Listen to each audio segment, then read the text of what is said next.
महाराष्ट्र विधानसभा चुनाव 2024 के नतीजों ने न केवल सत्ता के समीकरण बदले बल्कि यह भी तय कर दिया कि असली शिवसेना और असली एनसीपी कौन है। कानूनी लड़ाई और चुनाव आयोग के फैसलों के बावजूद जनता ने अपने वोट से असली नकली की तस्वीर साफ कर दी।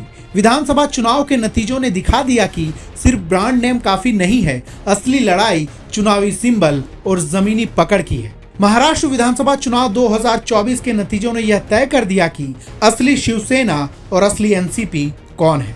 दोनों पार्टियों की विरासत दांव पर थी। लोकसभा चुनाव के बाद शिवसेना और एनसीपी के दोनों धड़े आमने सामने थे। कानूनी लड़ाई के बाद शिवसेना का नाम और धनुष बाण का चुनाव चिन्ह शिंदे गुट के पास है, जबकि अजीत पवार के गुट को एनसीपी का चिन्ह घड़ी मिला। उद्धव ठाकरे की शिवसेना मशाल और शरद पवार की एनसीपी तुरही बजाते आदमी के चिन्ह के साथ मैदान में उतरी थी। हालांकि ठाकरे और शरद पवार का ब्रांड नेम उनके गुटों के पास है, लेकिन नतीजों ने साबित कर दिया कि चुनावी सिंबल और संगठन ब्रांड नेम पर भारी पड़े। एनसीपी की विरासत पर हुआ बारामती में फैसला। एनसीपी के दोनों गुटों की सबसे बड़ी परीक्षा बारामती सीट पर हुई।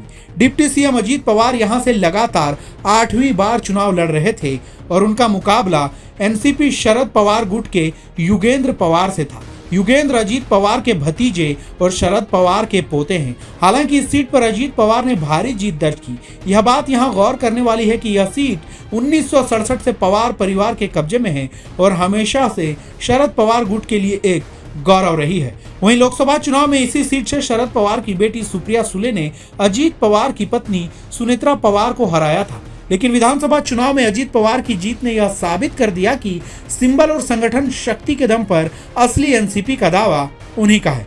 शिवसेना में ठाकरे बनाम शिंदे की लड़ाई। शिवसेना के दोनों गुटों के बीच दिलचस्प मुकाबला कोपरी पचपाखड़ी सीट पर हुआ, जहां मुख्यमंत्री एकनाथ शिंदे ने अपने गुरु आनंद दिघे के भतीजे केदार दिघे को हराया। शिंदे गुट के पास शिवसेना का नाम और धनुष बाण का चुनाव चिन्ह है, जबकि ठाकरे गुट मशाल के साथ मैदान में था। इस चुनाव में 1.5 दर्जन सीटों पर सीधा मुकाबला ठाकरे और शिंदे गुट की शिवसेना के बीच हुआ। नतीजों ने साफ कर दिया कि जनता के लिए शिवसेना का मतलब अब सिर्फ ब्रांड ठाकरे नहीं रहा। शिंदे गुट ने अधिक सीटें जीतकर यह दिखा दिया कि असली लड़ाई संगठन और सिंबल के दम पर होती है। ब्रांड नेम पर भारी पड़ा सिंबल।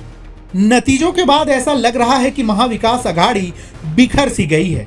इस गठबंधन में शिवसेना, एनसीपी और कांग्रेस शामिल थी। कांग्रेस और ठाकरे गुट के प्रदर्शन के बावजूद एनसीपी के दोनों गुटों की आपसी लड़ाई और शिवसेना का विभाजन एमवीए के लिए घातक साबित हुआ। इसके साथ ही चुनाव नतीजों ने यह दिखा दिया कि जनता के लिए पार्टी की विरासत से ज्यादा महत्वपूर्ण उनका संगठनात्मक दमखम और चुनाव चिन्ह है। ब्रांड नेम के मुकाबले सिंबल की अहमियत ने न केवल शरद पवार और उद्धव ठाकरे के लिए चुनौतियां बढ़ा दी, बल्कि यह भी बता दिया कि महाराष्ट्र की राजनीति अब पूरी तरह से नए दौर में प्रवेश कर चुकी है।